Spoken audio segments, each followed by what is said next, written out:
Sound off for Chesterfield. Chesterfield, the first and only cigarette in America to give you premium quality in both regular and king size, brings you Dragnet.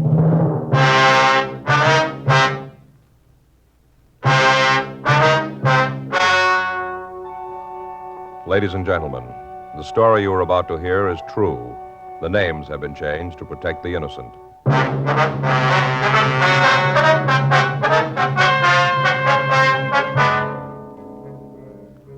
You're a detective sergeant.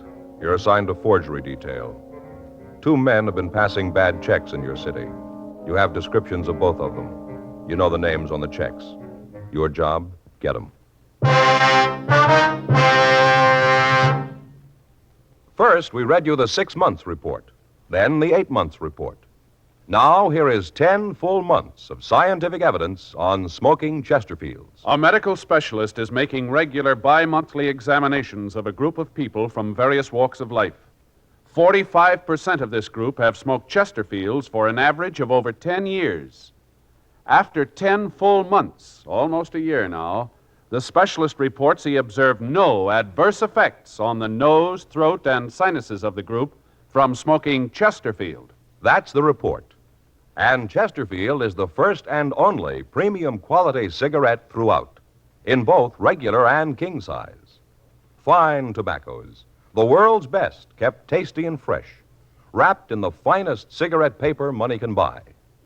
Yes, everything that goes into your Chesterfield makes it the premium quality cigarette. And it's the only cigarette that gives you scientific evidence of real smoking pleasure. Try much milder Chesterfield today. They're best for you.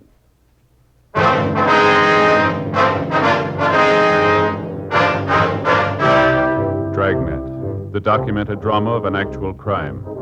For the next 30 minutes, in cooperation with the Los Angeles Police Department, you will travel step by step on the side of the law through an actual case transcribed from official police files. From beginning to end, from crime to punishment, Dragnet is the story of your police force in action.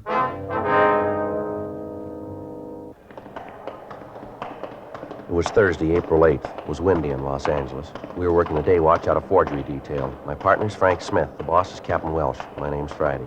We were on the way back from the main jail, and it was 9:46 a.m. when we got to room 29. Forgery. Well, that wraps that one up. Yeah. When are we going to arraign him? Oh, figure day after tomorrow. Okay. Well, let's get started on these other crime reports, huh? Yeah. Friday, Smith? Yeah, Skipper. Hi. See you a minute? Sure. Sit down. What's up, Skipper? How's the Clemens thing going? Well, we just talked to him. Says he'll plead guilty. Well, I want you to take a look at this. Okay. Oh, border checks, huh? Yeah. I want you two to go to work on it. Are we going to work with Saunders and Bomey on it? I want you to take it over. Well, is there a case in it? Yeah, but we got a call from San Francisco last night. They got Richards up there. Oh? At least they know he's operating in the Bay Area. Saunders and Bomey left last night. They've been on that one for the last year. Looks like they can clean it up. They get back before you bust this, they'll give you a hand. Well, what's the pitch on it, Skipper? It's all there. Let's take a look, huh, Joe? Sure, a bunch of paper. Near as we can figure, they've been working a little over a year. All the checks are drawn on big companies here. You any idea where they're getting them? No, not yet. How far we got on it? Saunders and Bomey have been working on it. They got about halfway through the list of print shops in the city. Then this thing up north came up. Let me see some of the checks, Oh, will you, Joe? sure, here.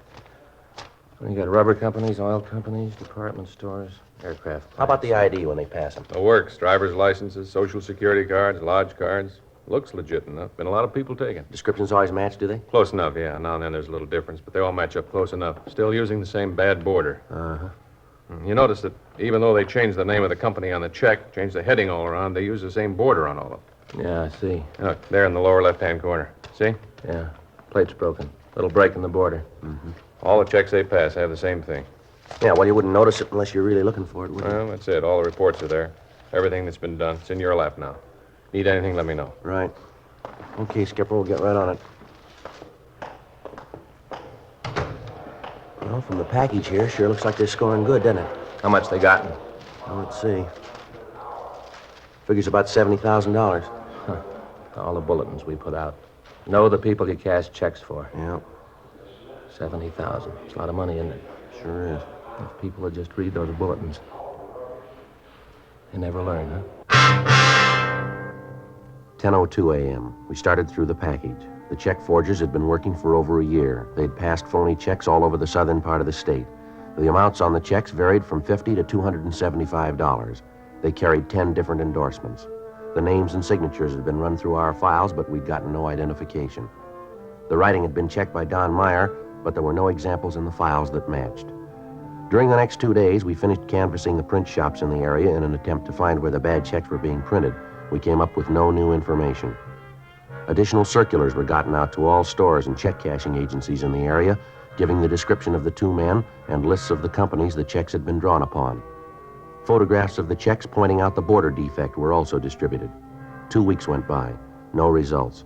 Informants had been checked and rechecked. Known forgers had been questioned. The victims of the forgers had been shown the mug books. They failed to make any identification. From what they'd told us, we had the artist in the crime lab draw up a composite picture of the two men. Copies of these were distributed to the people and organizations most likely to cash the phony checks. Lieutenant Saunders and Sergeant Bomey finished their investigation up in San Francisco and joined us in the search for the forgers. Tuesday, April 27th, 10:14 a.m. Frank and I checked back into the office. Lousy thing. Yeah. Clutch was out. I thought it was a pin. Sure felt like it. Funny feeling when you press down, there's nothing there. Did he say when it would be ready? I thought he could have it for us in the morning. I'll check the business office and get another car. We'll try to get a good one, huh? Last one we drew was about to fall apart. Yeah. I'll get it. Forgery, Friday. Yes, ma'am. Yes, ma'am, that's right. What? Uh-huh. What was that address again? Yes, ma'am, I have it. Yeah. Yeah, well, do everything you can. Yes, ma'am. Right away. Well, get your coat. What is it? Check cashing agency out on Pico. The guy's there now. Frank and I left the office and checked out another car. We drove out to the check cashing agency on Pico. It was located near a large tool and die plant, and they advertised that they cashed payroll checks. 10:33 a.m. We parked the car and went into the store. You the police? Yes, ma'am. Are you the one that placed the call? I sure am. I stalled him like you said. That's him back there. Uh-huh. I told him that he'd have to wait for the manager to get back and open the safe. He got pretty huffy about it at first. Then he said he'd wait. I think he's been drinking. Yes, ma'am. All right, we'll talk to him. He's the one. You'll see. I spotted him right away. Took one look at him, and I knew he was the one you've been looking for. All right, ma'am. Let's go. Sure fits the description. He's the one. Excuse me. Yeah. You wanted to cash a check, did you? Yeah, that's right. What if we could see your identification? Young lady has it. And here it is. His driver's license and his Social Security card. All right, thank you. Leslie P. Bergen, is that right? That's what it says. Yeah, we've seen it before. What if we could see that check, You please? bet. I'll get it for you. Well, look, there's no reason to make a federal case out of this. Give me the check and I'll go someplace else. I tell you, though, you act like this to everybody who comes in here, you ain't going to stay in business long. Yeah. Here you are, officer. Here's the check. What's she talking about? What? Officer. She called him officer. What are you, cops? You called it. How about it, Joe? Yeah, broken border. Where'd you get this check, mister? Well, what do you mean, where did I get it? They gave it to me at the plant. Gave you this check, huh? Yeah, that's right. Say, what's this all about anyway? How come you guys are so interested? I wonder if we could see what you got in your pockets. No, I don't have to show you. It's none of your business. You been drinking, mister? None of your business. You got no call to act like All right, this. come on, let's see what's in your pockets. Well, what's that going to prove? Now, look, Bergen, if you haven't done anything wrong, then you got no reason not to show us, have you? Yeah? Oh, all right. Put the things here on the counter. All right. You guys going to regret this, you know. Is that right? You just bet. I got a lot of friends in pretty high places, and they're going to hear about this. You guys be sorry you ever started this. All right, come on. You can go a little faster than that, can't you? All right, here. Here's some keys, change, money clip. All right, pick up the money and keep that with you. Now, just the money. Now the back pockets. Back pockets. That's right. We want to see what's in them, too. Well, all righty. I'm glad to cooperate with the law. Nice to know you guys are this alert. I'm glad to know you're doing your duty. Yeah, come on. Let's get to those back pockets, shall we? Say, what's your name? Friday. Cop, huh? That's right. Friday, huh? Yeah, what's your first name? Joe. Joe Friday. That's right. Now, come on. Get the stuff out of your back pockets. Will you stall I long bet enough? you think I'm trying to hide something in there, huh? Well, you're wrong. I got nothing to hide. There's my wallet, comb, and that's all. This key here? Yeah? Keys to your car? No, I don't have a car. Oh, that's not true, officer. I saw him drive up. That's his car out in front, the red Ford. That right, Bergen?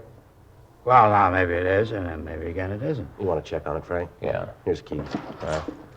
I hate to think of it, I really do. What's that? Trouble you guys are going to get into when my friends in high places hear about this. Yeah, sure. Let's look at your wallet, huh? Why, you bet. Always glad to cooperate with the law. No, you hold it. Just open it up. Any money in it? I told you the money's in the money clip. Right here, you told me to keep it. You don't remember very well, do Well, these your cards here? Business cards? Let me see. Here. Yeah, certainly, they're mine.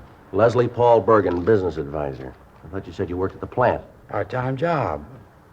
What's your name? Friday. What's your first name? Joe, I told you. Joe Friday, huh? I'd remember that and tell my friends in high places. How about your coat pockets? Anything in them? Well, cigarettes, maybe handkerchiefs, matches, that's about all. All right, let's see them. All righty. Sure nice to know that we got officers like you, always doing your duty. Yeah, see? Nothing. Where'd you say you got this check? What check? This one here, the one you tried to cash. Oh, yeah, that check. Yeah, that check. That's the one. Well, I got it from a friend. He asked me to cash it for him. Just so happened I had the money, so I did. Anything wrong with cashing a check for a friend? How come the check's made out to you? They always make checks out to me. Always do down at the plant. Now, look, mister, you got your stories all mixed up here. Let's go downtown and get this thing straightened out, shall we? Joe, Yeah. we hit it. 23 checks all made out to him. Found them in the glove compartment of the car. The car's registered to a Leslie R. Doyle. What's his name? Smith. First name. Frank Smith. What is this? No, he's a happy drunk. Oh. These checks yours, Doyle? Well, let me see. Never saw those in my life. Well, we found them in your Oh, car. I certainly don't understand that. In my car? Yes, that's right. Now, come on, let's go downtown. Where are we going? Downtown. What's your name? Smith, Frank Smith. Phony name. You wait till my friends hear about this, policeman using your alias.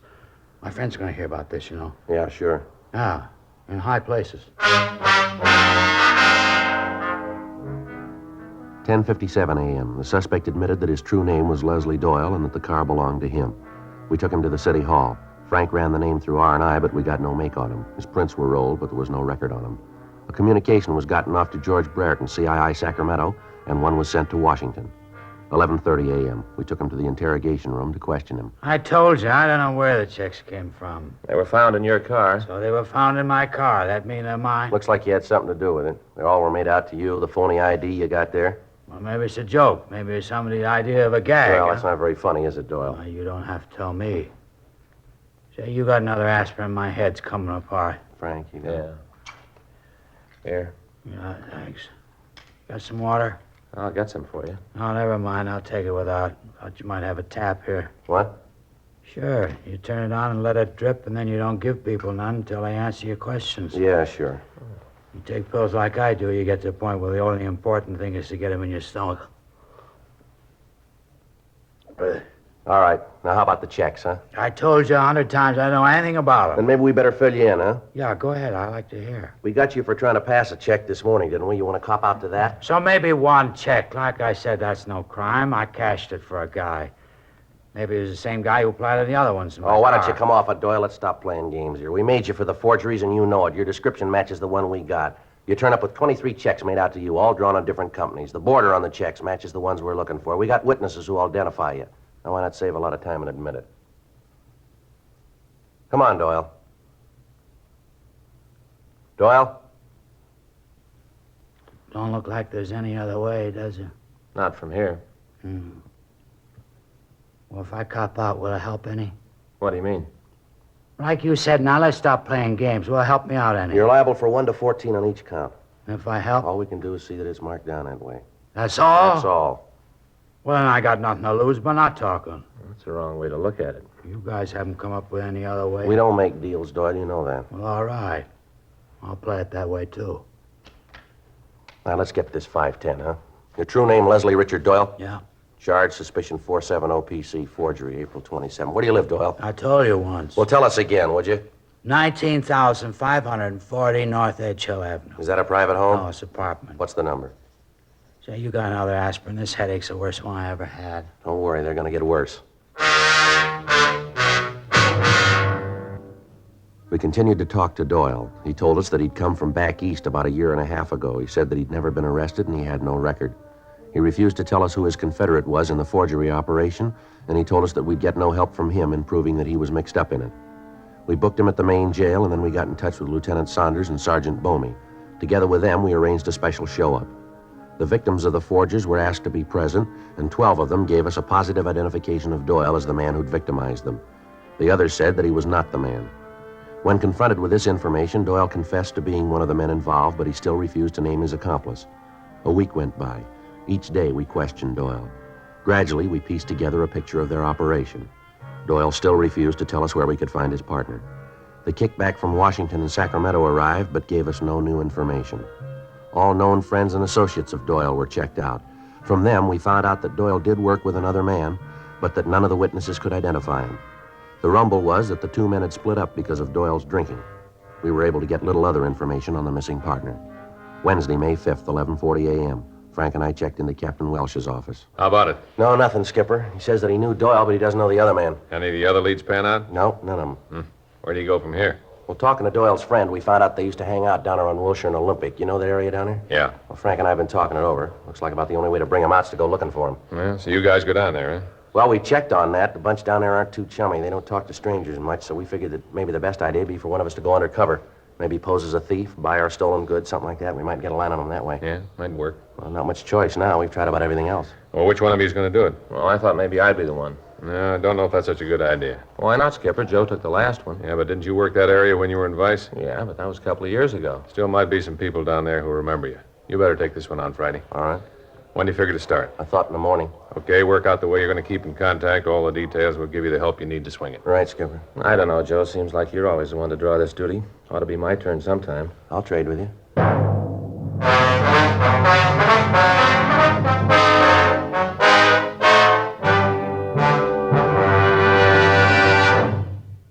You are listening to Dragnet, the authentic story of your police force in action.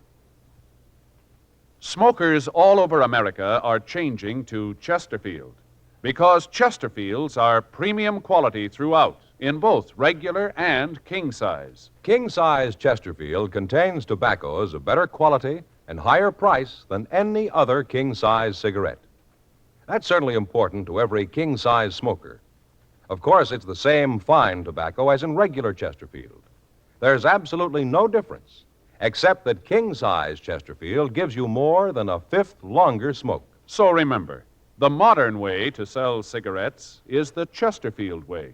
First and only cigarette with premium quality in both regular and king size. Chesterfield is much milder. Chesterfield is best for you.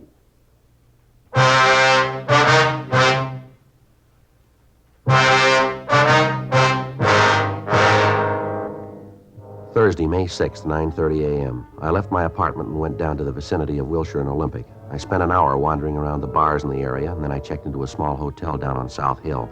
I registered as Joe Kelvin from Phoenix, Arizona. I told the clerk that I was in town on business and that I'd be there as long as it took me to conclude the deal I was working on.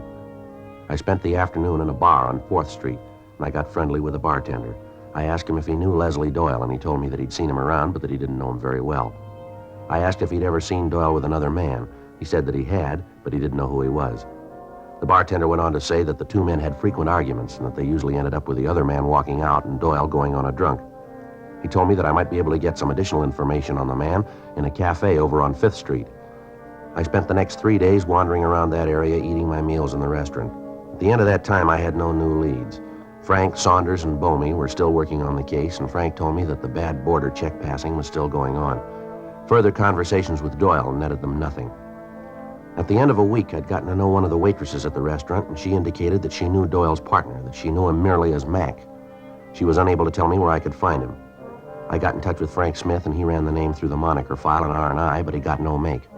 Friday, May 14th, 10:56 a.m. I stopped for breakfast. Morning, Joe. Hi, Agnes. What'll it be this morning? Well, let's see. Orange juice, couple of eggs, toast, and coffee. All right? Eggs sunny side up? Yeah. How's the bacon? Great, just like always. All right, a couple of pieces. Yeah. Want to bring the coffee right away? Yeah. Is that the morning paper? Here? Yeah. Thank you.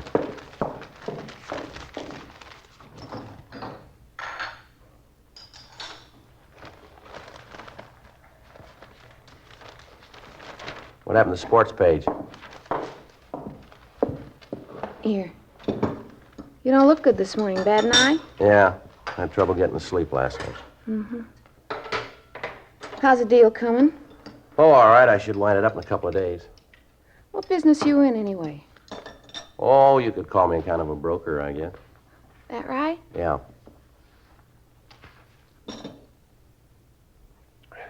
Coffee's good and hot. Yeah. Just what does that mean, What, the coffee? being a broker? Oh, I buy things for a price and I resell them for more.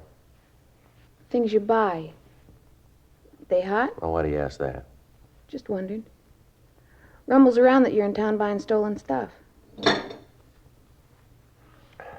that right? That's what they say. Is it true? I don't know. I haven't been talking to the same people as you. That the reason you want to get in touch with Mac? Well, look, if I answer that, I've answered the first question, haven't I? That the reason, Joe? Oh, it might be. Where's the sports page? Is it around? Why, do you know where I can get in touch with him? I like you, Joe. Yeah, well, I think you're nice, too. I'd like to have the sports page if you could find it for me. No, I mean it. I think you're all right. Well, thanks, Agnes. That's nice of you to say that. You've never tried to get fresh. Different from most of the guys that come in here. Is that right? Sure. Guys all the time getting fresh, asking me out. Not you, Joe. You got a girl in Phoenix? Oh, I might have, yeah. I haven't been back for a while, you know. Mm-hmm. Lucky girl. What's she like, Joe? Who's that? Girl in Phoenix. Oh, I guess she's a little like you. She's a nice girl. You want to get married? Well, I don't know. It kind of depends on this deal here I'm working on. It'd be nice if you got married. I'm going to get married someday. That'll be nice. It'd be real nice if you got married. Depends on this deal, huh? Yeah, that's right. Okay. I'll tell you how to get in touch with Mac. 11:14 a.m. I continued to talk to Agnes. She told me that she didn't know where Mac lived, but that she could put me in touch with a man who might. She gave me the address, and I drove over to the place. It was a rooming house on South Vermont. I talked to the man. He told me that he'd seen Mac during the past week and that as far as he knew, the suspect was still living in an apartment house on 7th Street. 1:15 p.m. I called the office, and Frank Smith came out to meet me. We arrived at the apartment house and talked to the manager, a Mrs. Nancy Holmes. She told us that she had a tenant named McLean who answered the description we gave her. She told us that McLean had lived in the apartment for the past 8 months. She went on to say that she didn't know what business he was in, but that up until a few weeks ago, he was in the company of a man called Doyle. Her description of the man matched that of the suspect. 2:46 p.m. In the company of the manager, we went through McLean's apartment. We found 14 checks made out to him, and all of them drawn on large companies. All of them had the same broken printed border. Frank and I waited for him to return. 5:32 p.m.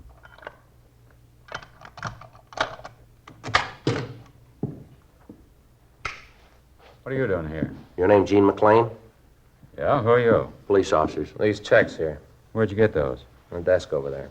You got no right to go through my things. We'll talk about that downtown. Come on, let's go. Now, look, maybe you guys made a mistake, huh? Maybe you got the wrong fella. Can't we work something out? This is a pretty good thing. There's enough for everybody. I'm sure we can make a deal, huh? No reason to act like this. Where's the press, mister? Huh? The press you print these up on, where is it? I don't know what you're talking about. I don't know anything about a press. I don't even know what you're talking about. It won't work, McLean. We got Doyle. What's he told you? All we need.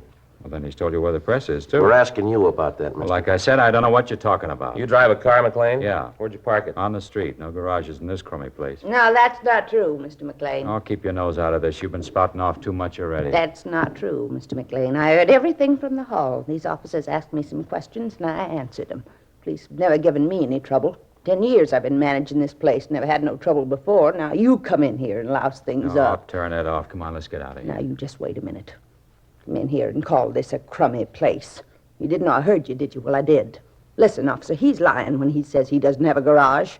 He may keep his car out on the street. Maybe that part's true, but he's got a garage. You just bet he has. Come on, let's get out of here. Stick around here and listen to this loony old bag. She's cracking up. Where is the garage, ma'am? I'll show you. It's just down the street. It's an old place. They rent it from the Pearsons, just down the street. I'll show you. Crummy old bat. Real harpy. Sticking her nose in where it don't belong. Don't you talk to me like that. I don't know what it is that these officers are looking for. Yeah? But I'll just bet they'll find it there. 6:27 p.m. Mrs. Holmes showed us down the street to a garage set behind a large house. The door was locked, but McLean produced the key. We went over the place, but we found nothing. 6:55 p.m. Satisfied now? Told you there wasn't anything wrong. I told you you wouldn't find anything here. It's got to be here someplace, Joe. Yeah. How long you had this place, McLean? A couple of months.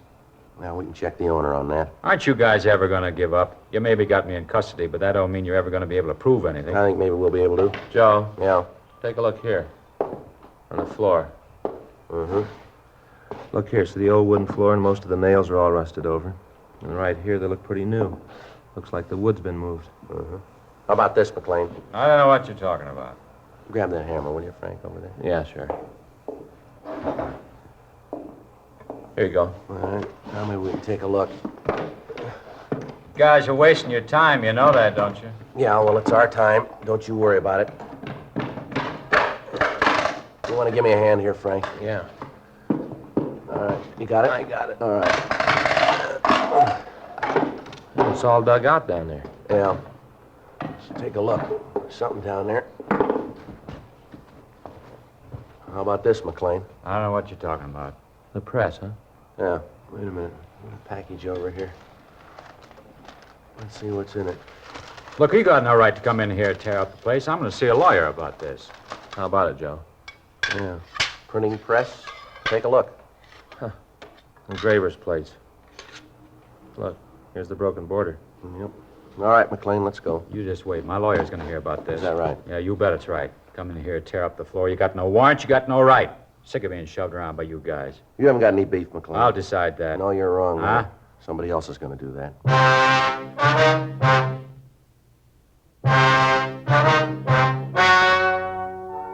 The story you have just heard was true.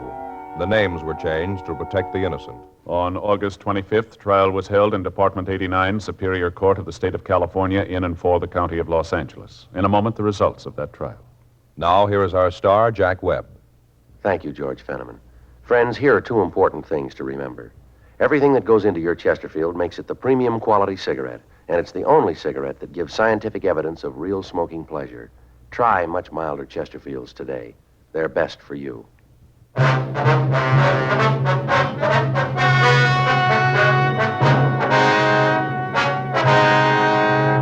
Leslie Paul Doyle and Jean Rowell McLean were tried and convicted of 10 counts of forgery. They received their sentences as prescribed by law and are now serving their term in the state penitentiary, San Quentin, California. Forgery is punishable by imprisonment in the state penitentiary for a period of not less than 1 nor more than 14 years. Ladies and gentlemen, with long-range aircraft and atomic bombs, the enemy is only hours away from where you live. Our Air Defense Command relies on radar to detect enemy aircraft. But it is possible for low-flying planes to remain undetected.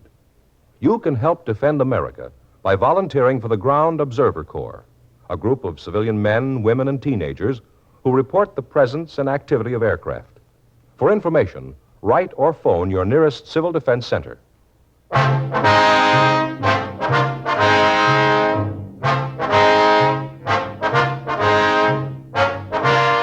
You have just heard Dragnet, a series of authentic cases from official files. Technical advice comes from the Office of Chief of Police W.H. Parker, Los Angeles Police Department. Technical advisors, Captain Jack Donahoe, Sergeant Marty Wynn, Sergeant Vance Brasher.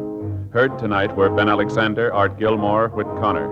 Script by John Robinson. Music by Walter Schumann. Hal Gibney speaking. For a million laughs, tune in Chesterfield's Martin and Lewis show Tuesday night on this same NBC station. And sound off for Chesterfield, regular or king size. You'll find premium quality Chesterfields much milder. Chesterfield is best for you. Chesterfield has brought you Dragnet, transcribed from Los Angeles.